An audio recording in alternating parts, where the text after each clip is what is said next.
I'm gonna sit. Hello, everyone. Hello, everyone. Thank you. We'll jump right in, basically. So today we're actually talking about, I'm going to say two laws, but there is a third that's already rolling, and a lot of the larger companies already know about it. That's the PFAS law.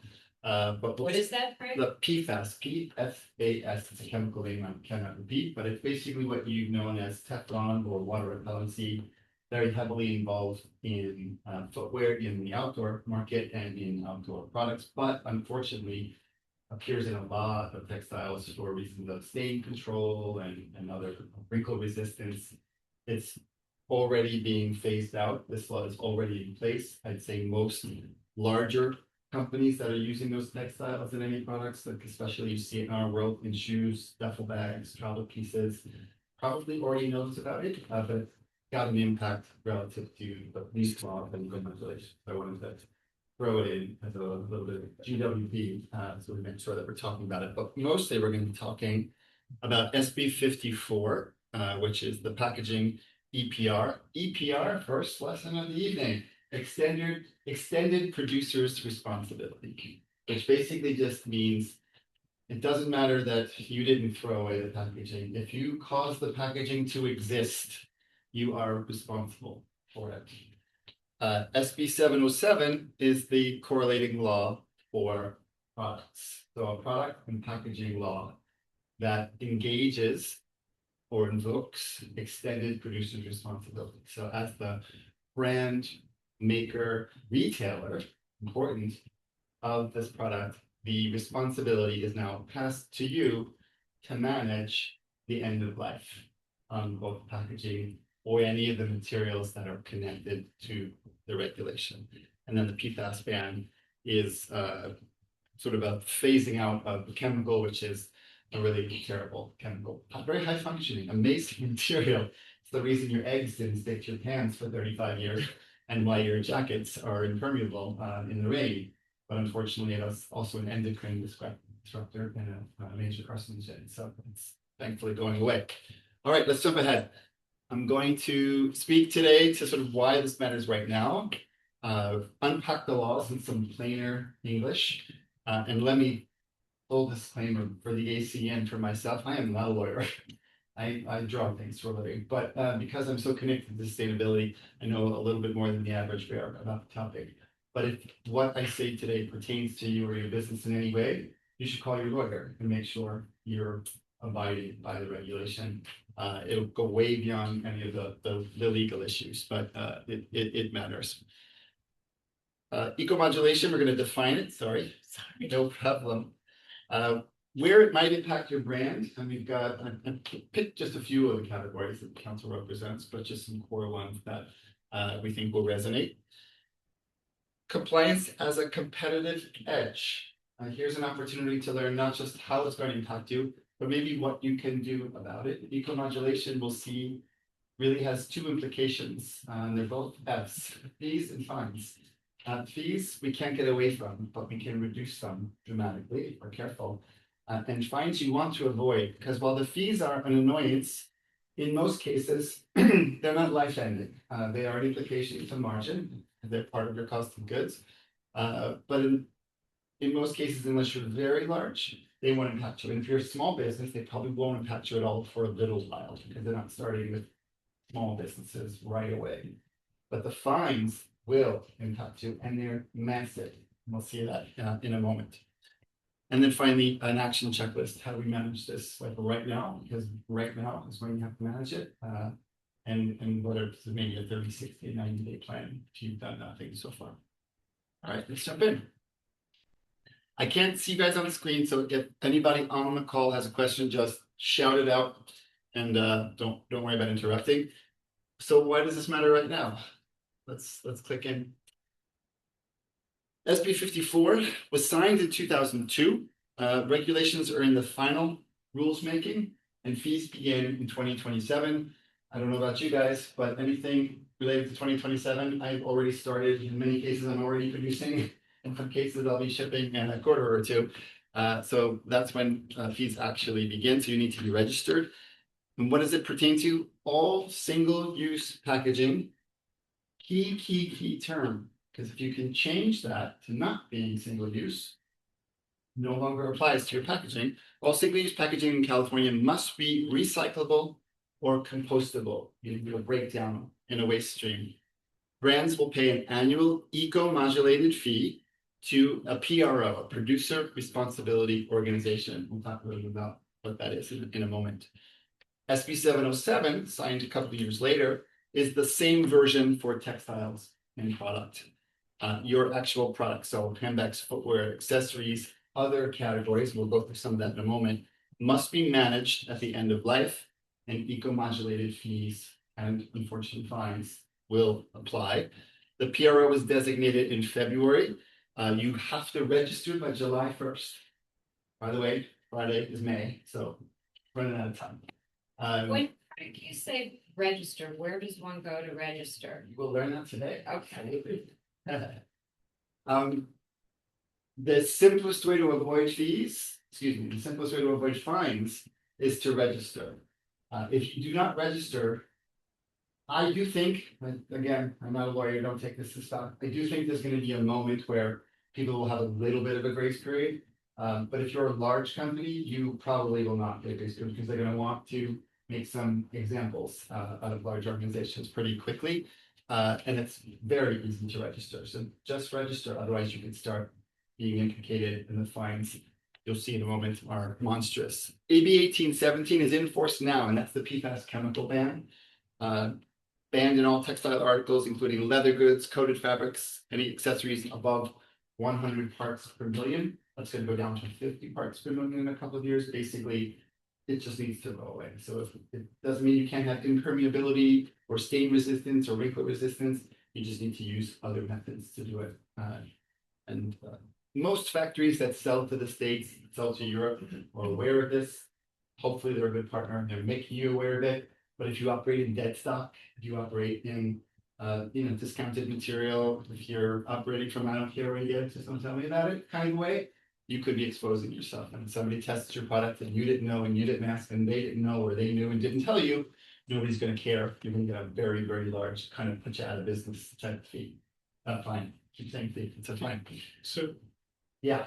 do you know SB 54, like, is a shoebox a single-use package? In most cases, unless you deem I it can use it for otherwise. You make a diorama. That's what we used to do, right? Yeah. You can't get creative for the sake of it, but you can get creative with the shoebox to radically lower the fees, so much so that the fees don't matter very much to the total. And we'll talk about the ways to do that. But it's going to be hard to argue that a shoebox is not a single product unless it's made of a material or constructed in a way that is, arguable. Right. And appeals are a thing. You can challenge the sort of rulings on these things. But if you're making the average shoebox that's out there, you're going to have a hard time winning the case. But what you can do is make it in different ways. And that's hopefully what we'll talk a little bit about today. So who is a producer? So I just want to get that tiny fine print on the bottom. The brand owner, not the factory. If your logo is on the product or the packaging sold in California, or you're shipping it, so you can't just take your logo off, get away with it. You are officially the producer, which is why retailers are also implicated, not just in their private label product, but in selling. And so the big responsibility as a retailer is going to be to get those verifications from the brands and vendors that you have in your supply chain. Because if you sell it, you're on the hook. It's sort of like being a bartender. I serve that customer too many drinks and that customer does something terrible in a drunken state, I am responsible as the bar owner or the bartender. And you are now responsible, the retailer, for selling a product that was not abiding. So let's move on. 3 laws in plain English or plainer English. Very little regulation is written in plain English these days, but let's unpack it. So SB 54, Packaging Producer Responsibility Act. If your brand puts packaging into California, you will pay annual fees based on how recyclable that packaging is, and you must prove recyclability by 2032. It doesn't mean you won't have fees before then. But that's sort of your runway to getting to full recyclability. What it covers: single-use packaging, paper, plastic, glass, metal, and composites, which have a whole sub-listing, but you can imagine what they must be. Plastic single-use food service, not really our issue, but there are ways to modulate some of those fees, and you have to be aware of things that maybe you weren't aware of before. You might think you have a paper shoebox, but if it's got some sort of a shiny coating on it, probably made of a polymer that's plastic based. So suddenly you have plastic and paper shoebox, not just the plastic, and not just the paper shoebox. So you have to, unfortunately, or your team is responsible for your boxes, has to maybe up the ante a little bit, not just on finishes and aesthetics and maybe durability and all the things they would typically consider beyond cost. Now they have to become a little bit of a chemist in terms of understanding how these things get put together or laminated. And of course, any package bearing your brand's trademark or logo. Deadlines, we are now in the stage of final rules and PRO registration. Fees begin next year. Source reduction targets will start. 30% recycling rates for all packaging by 2028. So not just, I don't care, I'll pay the fee. You have no choice but to start beginning to have some element of recycling in your business. And then 2030, 65% of all recyclable, compostable, all packaging has to be recyclable, which means you can no longer make product that can't be recycled in the California municipal waste stream. Yes. I can also save this question until the end. Oh, please. So if you, like, obviously this is happening very, very soon. But if you say you go to, I'm just making this up, Uline. I know Uline's like not very exciting, but you get your boxes from them. Right. On some level, is there an expectation that Uline has to only deliver, California law compliant boxes? Because their logo is on it, and maybe print a logo, maybe, the brand prints a logo, maybe they don't. But in order to serve customers in the US, our factories and packaging suppliers, gonna be like, okay, here are offerings that are California law compliant or not. So twofold question. Yeah, no, I think generally you're going to see two things in the Uline catalog. Suddenly an extra line of copy that says unappropriate or approved to our California law X, Y, and Z. And I think at the moment, suppliers that service large brands in the US and also in the EU, laws are different, but a huge Venn diagram of the regulations are very attuned to this. However, there are 49 other states. Only one of them at the moment has a packaging law equal to this, and it's Oregon. There are 19 in legislation, though. So whether over the course of 3 months or 30 months, a large number of those 19, at some point it just makes sense. New York is right behind California. Massachusetts is in third place. Weirdly, Tennessee is right there behind them as well. You can imagine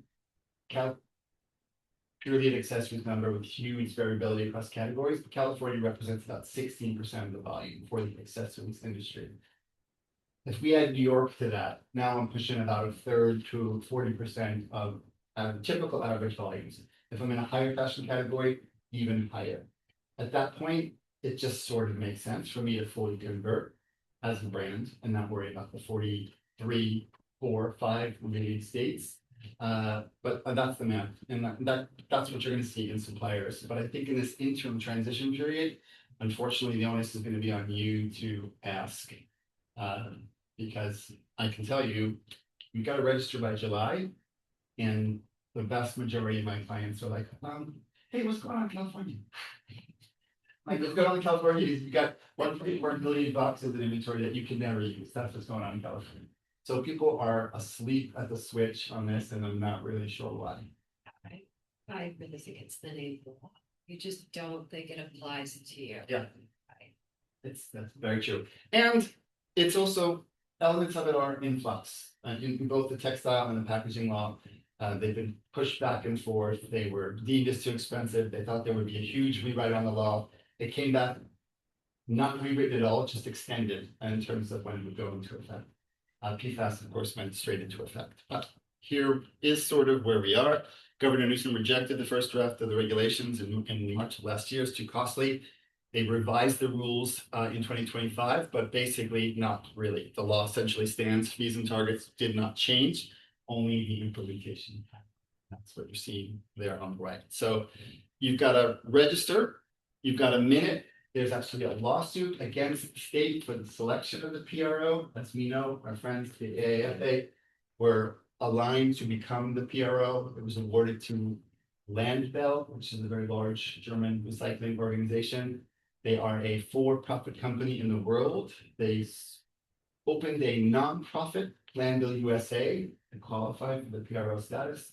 But the truth is, it still remains a subsidiary. So the US government is going to have to figure out, can a 501c3 exist in the States as an independent business if they are a subsidiary of a global for-profit corporation, or should the award of the PRO status go to somebody else like the AAFA? And it is in the courts as we speak. I don't understand why they would give it to a German company if there was a bona fide. Let me argue both sides. Okay. They're better at it? They are a very large, very successful recycler with huge investments in the latest technology and infrastructure. Super qualified. It'd be like hiring a native German speaker to teach you German versus your friend who speaks German because she lived there for years. However, at the end of the day, the brands around the world, and the brands around the States rather, will now be paying money into essentially a for-profit corporation, even though in this particular case, the designation is nonprofit because they opened as a 501c3. So it's a little sketchy, And a little unclear. what's this money supposed to go to? It's paying for the recycling. Paying for the recycling, for the management of the waste, but it's also paying to set up systems that teach circularity. So it's not just about paying the garbage man to take out the garbage and to manage the landfill. They'll be setting up repair systems, they'll be setting up take back systems. The whole goal is to sort of change the way we deal with end of life, not just sort of manage the garbage.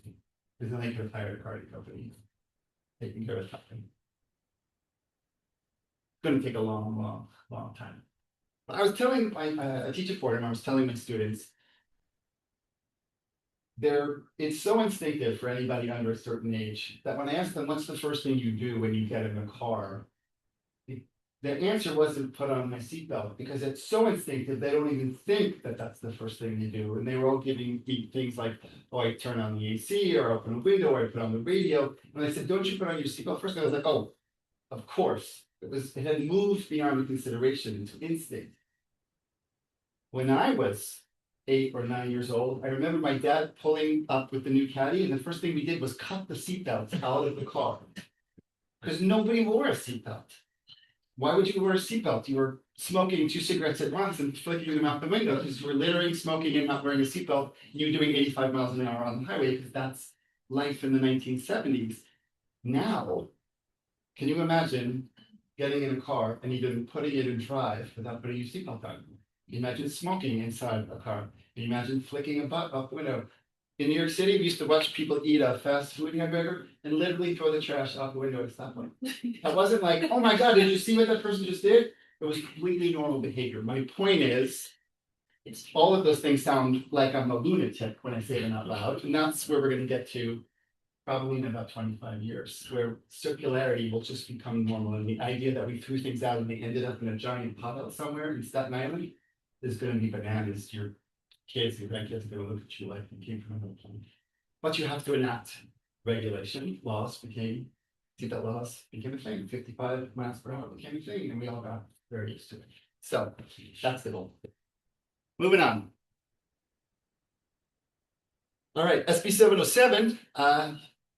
In one sentence, your actual products, the handbag, the shoe, the scarf, etc., are now subject to this extended producer's responsibility. You are financially responsible for collecting and recycle them at the end of life. The PRO will take on those responsibilities You taking on some of those responsibilities is one of the ways you can eco-modulate. You can lower your fees because you're doing a portion of it.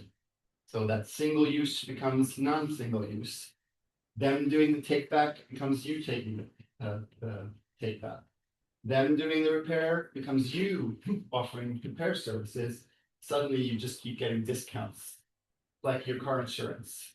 You're not 25-year-old single male. You don't smoke. You have been insured for 7 years. You own your car and your home. You took the safe drivers test, and each of your, every one of those line items reduces your insurance fee. The same thing in eco-modulation. A whole list of opportunities for you to reduce the fees that you pay. February 26th, land bill was approved. We know that's obviously in contention at the moment. By July 1st, all qualifying producers must join the PRO. July 28th, Cal Recycle regulations take effect. This is where you have to sort of be in the system and operating within the system. PRO submits the initial needs assessment in March of next year, so a little less than a year from now. And then by 2030, the full program and fee collection begins. So a bit of a stretch. This was extended. This was 24 months earlier before it got pushed back. And in this particular case, it only applies to producers with $1 million plus in annual global sales. So if they're thinking, oh, I'm only doing 500,000 in the US, I'm exempt, but you're doing another 500,000 elsewhere in the world, you are not exempt. So if you're $1 million plus on a global basis, doesn't matter what you're shipping to California, you are officially on the hook for SB 707. All right. Next. Here's why you need to play by the rules. The fees aren't great, but they're not going to end your life. The fines, however, can put you out of business. SB 54 authorized to impose administrative civil penalties of $50,000 per day per violation. So if you're in 3 categories and they find 3 violations and they see that you've been doing that for 10 weeks, do the math. You get to several $1 million before you get back from lunch. And it's a bad scene. Selling covered products in California without registration creates accumulating liability. So register.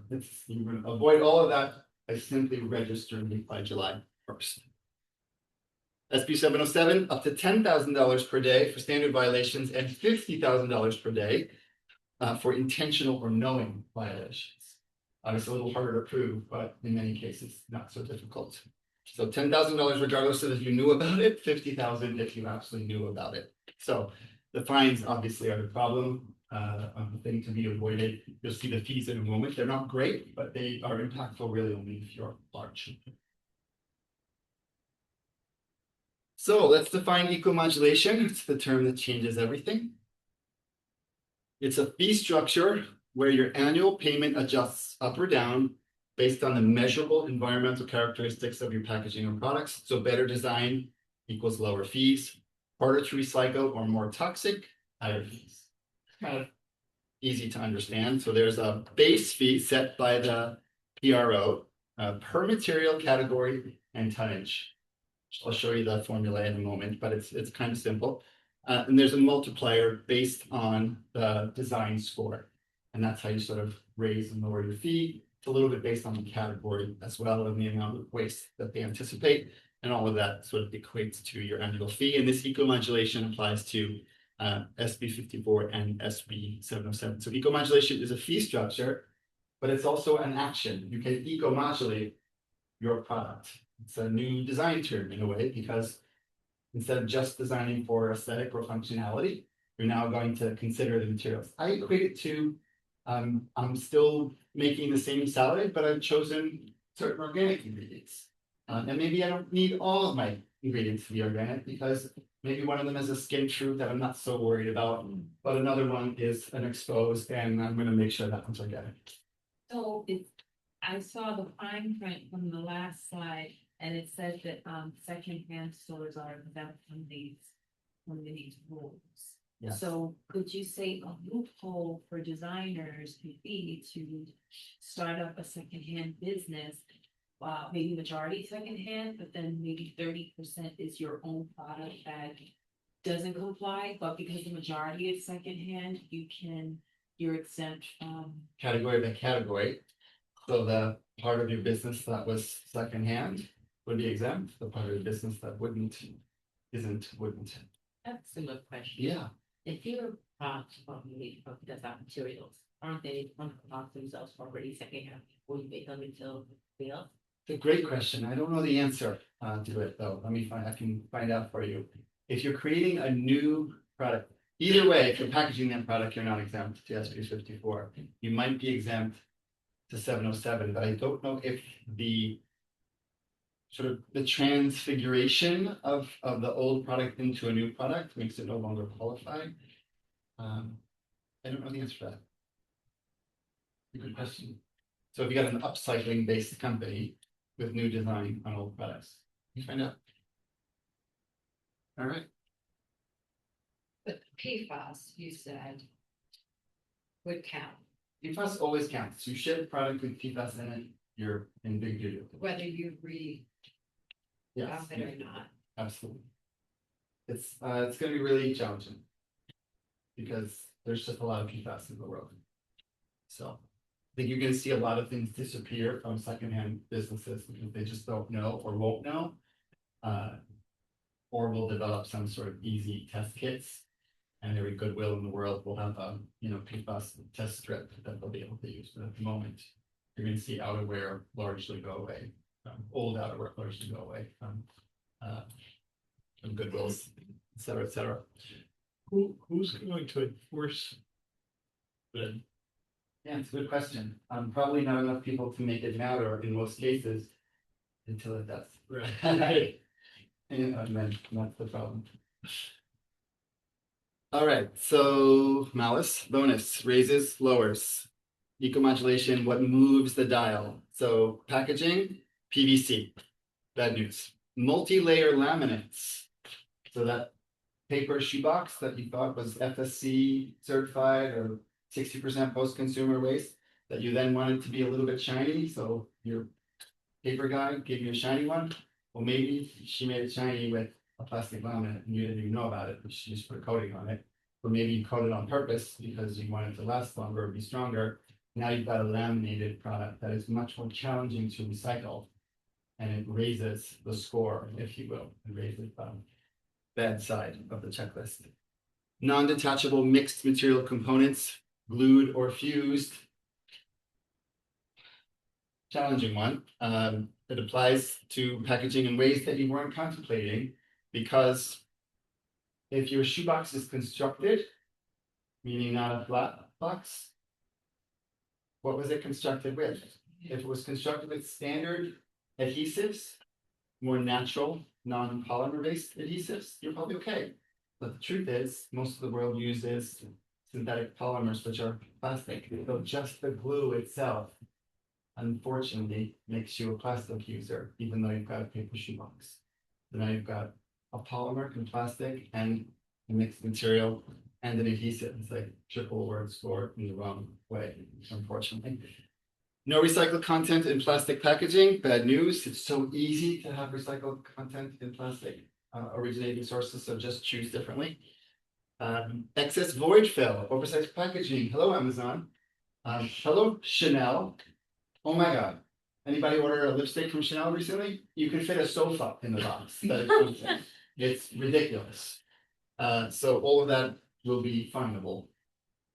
Synthetic blended fibers that cannot be recycled, which is 63% of most apparel in the world. So that's going to be super interesting. I think depending on where this legislation lands, it's going to force a big change in the textile industry, which if you're in the accessories industry using textiles, is going to really change the profile of what your suppliers have for you over time.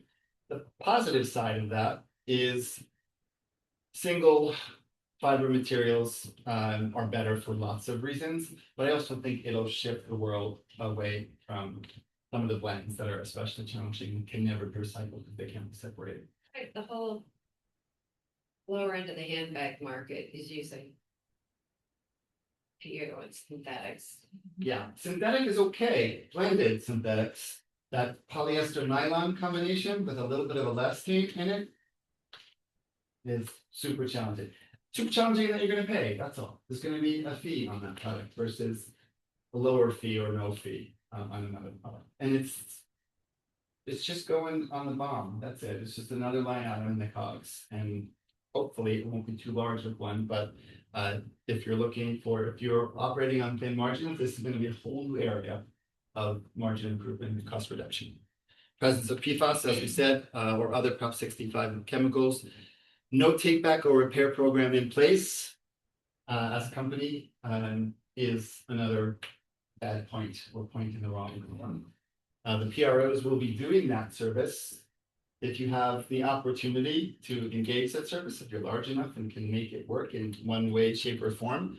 It's gonna, again, still being decided, but it's probably gonna be one of those larger point reduction scores, if you will. So again, it's like, getting the Q and Scrabble on the triple letter score, like that's gonna be one of the largest opportunities for you to reduce. They're not easy to do, obviously, and if you're too small, they don't always work, but it will be a major advantage to have those rather than not have them. On the positive side of the board, materials accepted in California curbside recycling. If you qualify, if your products as made qualify for recycling, you are in very good stead. So definitely a law that you'll want to study. 30+ post-consumer recycled content. Again, reductions, certified compostable. That's Biodegradable Plastics Institute, EPI, I think. Certified compostable, right size packaging, minimal void fill. So really right sizing packaging and eliminating that excess space. And then in the product space, monomaterial or easily separable fibers. So at the moment, pretty easy to separate cotton and poly, no problem. Really tough to separate viscose from cotton. So understanding, some of the differences and separations. And the technology is changing every day. I think in another 10 years, just about everything's going to be easily separable, but at the moment they're not. No PFAS, so you're going to want a certificate compliance if that is the case, and an active take back, repair, or resale program. For the brands that are maybe a little bit more conscious of where their product is in the world, we see this a lot in the luxury space. Get ready to manage your own take back and resale, because if you don't, the California PRO will be doing it for you. So your product will be repaired and resold by the California PRO, and you will have nothing to do with it. So those, you're going to see brand new Gucci and LV and Chanel bags in some rando location if you don't create an opportunity as a brand to take them. Right? That includes using some of the professional recycling businesses or circular businesses. Yes. And there's there are parameters, right, for what you take back, like it has to be in a certain condition. What you choose to repair is definitely going to be up to you. The take back programs will not be up to you. If it is, hanging by a string with your dog's vomit on it, if they want to bring it back to you, you have to take it back. But it's not a return. No, Right, sure. it's It's a take back program. Different. Yeah, it could be a counter in your store, it could be a bin on the floor, it could be you just need to have an established take back program. So. All right. So quick example, weight of packaging per unit times the units shipped to California equals your total tonnage by material. So it's a thing that you're going to start tracking as a company, because you'll have to report it. Then the tons of material times the per ton base rate for that particular material, which will be on a schedule that the state will publish, times the eco-mod adjustment, which will be a calculation from 0.4 to 2.0. So it sounds more complicated than it is. It's measuring and putting a weight on the materials that you use, and then basically multiplying that by the ton rate base and then eco-modulating factor that they list. And I'm going to show it to you now what that actually looks like. Let's go to the next one. So if I'm Steve Madden I'm doing about $300 million a year in handbags. $2.5 billion company. That means I'm shipping roughly, and I don't know this number, I didn't take it from your books, but if it's 16%, I'm shipping about 640,000 units into California on an annual basis. If I don't observe the law, I'm now freshly paying $250,000 to the state of California. If I observe the law, I'm still paying a decent number, but it's a much, much, much smaller number. Obviously, it's a big business, but they're a known business, they're a council member, and that is not even their largest business, obviously, most of shoe company. So you start to see the difference, and all they would have to do, 50% PCR into that poly bag that they're using, a paper box, if you've got any PVC windows, take them out, or with our pet, single ply uncoated tissue paper. So you can still brand your tissue paper, but start watermarking it. Don't use polymers on it to create anything or use biodegradable inks. So you just have to be careful about the design. Active repair and resale take back program. And just by instituting all those things, you go from a 1.8 to a 0.6 multiplier on that tonnage. And you pay $77,000. Or you don't do any of it, you don't register, and you pay 50 grand a day. It's really an option. So you're branding the process. Category examples, let's walk through this. So in the small leather goods handbags category, poly bags, dust bag liners, PVC box windows, think about the holidays, foil tissue, poly mailers, very, very high in the crosshairs. The bag itself, leather, coated canvas, synthetic fabrics, sort of medium, depending on what it is, but something to sort of waken you to the issue. Certainly you want to register by 2026. Your fees will begin in 2030.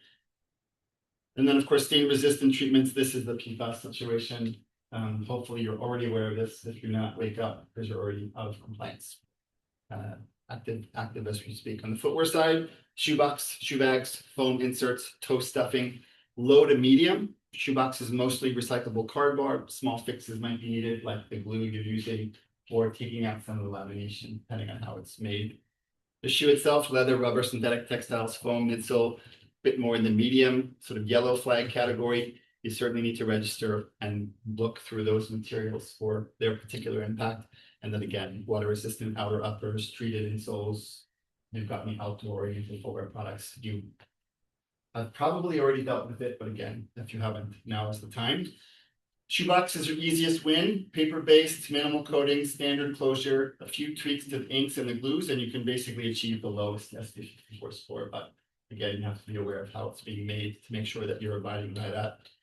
A standard branded shoebox with gloss coating, solvent inks, and hot melt glue closure, which is the vast majority of shoeboxes in the world today, is probably classified as a mixed material, which would give you a higher fee.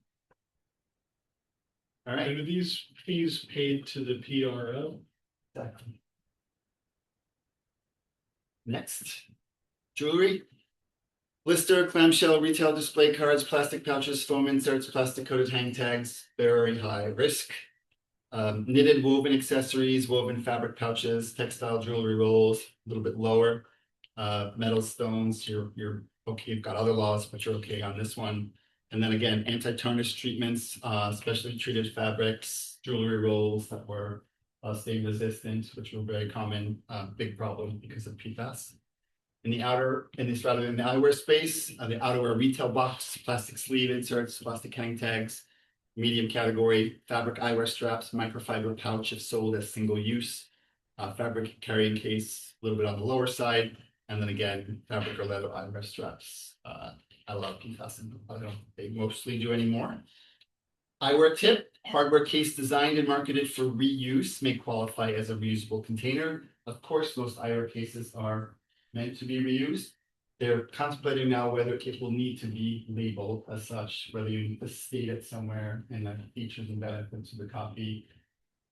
Seems a little ridiculous. No one's throwing away an eyewear case when they open the box, but these things can be ridiculous in the beginning until they work out the kinks. All right. Now let's get positive. Moving ahead, what are some practical moves for product and packaging? We'll go through 10 real fast. Replace the poly bags with PCR or compostable alternatives. Lots of 50% PCR LDPE, so still poly bags, but made differently. They have compostable poly now as well. 5 to 15% difference at the moment per unit. I think with the enactment of this law, those fees are going to come down because the volumes are just going to go way up. Eliminate PVC windows from boxes. We see this a lot of holiday. Bad news. Easy way to sort of get rid of them. Switch to monomaterial tissue paper. We talked about that. Right size your packaging. Get rid of that extra volume in it. Go to the next one. Design dust bags and pouches explicitly for reuse and talk about them being reusable. Move toward monomaterial or easily separable product construction. We'll see a little bit more of that. They haven't defined what that means exactly, but again, it's about blending and putting things together that are hard to separate. And then take it back. Just set up a take back program, and you've got one of the biggest opportunities for reduction or eco-modulation. Partner with an authorized repair business. You're going to want to do this anyway, or they're going to do it for you. So just from notions of brand control, create a product sustainability passport. These are officially going online digitally for the European Union, part of Commission regulations. So if you sell in Europe, you will be doing this anyway. It's a matter of regulation. The PRO doesn't require it in California, but if you do it, you set yourself up for immediate remediation. So if you're shipping to Europe, why not set it up just corporately across the board? And then that's a PFAS issue. Audit all surface treatments and obtain PFAS-free certification, which means requiring certification wherever you are in the chain, from your textile mill partners, from your factory producing partners. If you're a retailer, from your brand partners, you're going to want to make sure you have that certification on record. So brands that achieve low eco-modulation scores have, by definition, made packaging and product choices that are visibly cleaner. Add an Our Materials page, brief wholesale partners, use your compliance status in ESG and investor reporting as demonstration and proof. And finally, sort of the 90-day checklist, and then of course, happy to answer any questions. Go forward. Collect any certificates. The PFAS is rolling, so if you didn't do this, time to wake up. Inventory your packaging like you do the componentry of any product that you made. Make it part of the bill of materials, etc. Put it in your PIN system, so it's just naturally part of how you plan a product. Confirm whether your brand has registered with CAA, Circular Action Alliance. That is the registration. Next page will have the link in the context. It's quite simple, a little bit of paperwork, but not very much. Register with Lambell USA, even if it's not going to be Lambell in the future. Register with them now because you have to be registered by July 1st. Flag all PVC, multi-layer laminates, and non-recyclable plastics if you're interested in modulation. So somebody in your company is just going to need to go through the whole category of these products and start making some lists and getting the information. Request eco-modulation assessments, some from your top 3 packaging suppliers. They're all doing it now, especially if they're used to shipping to the States.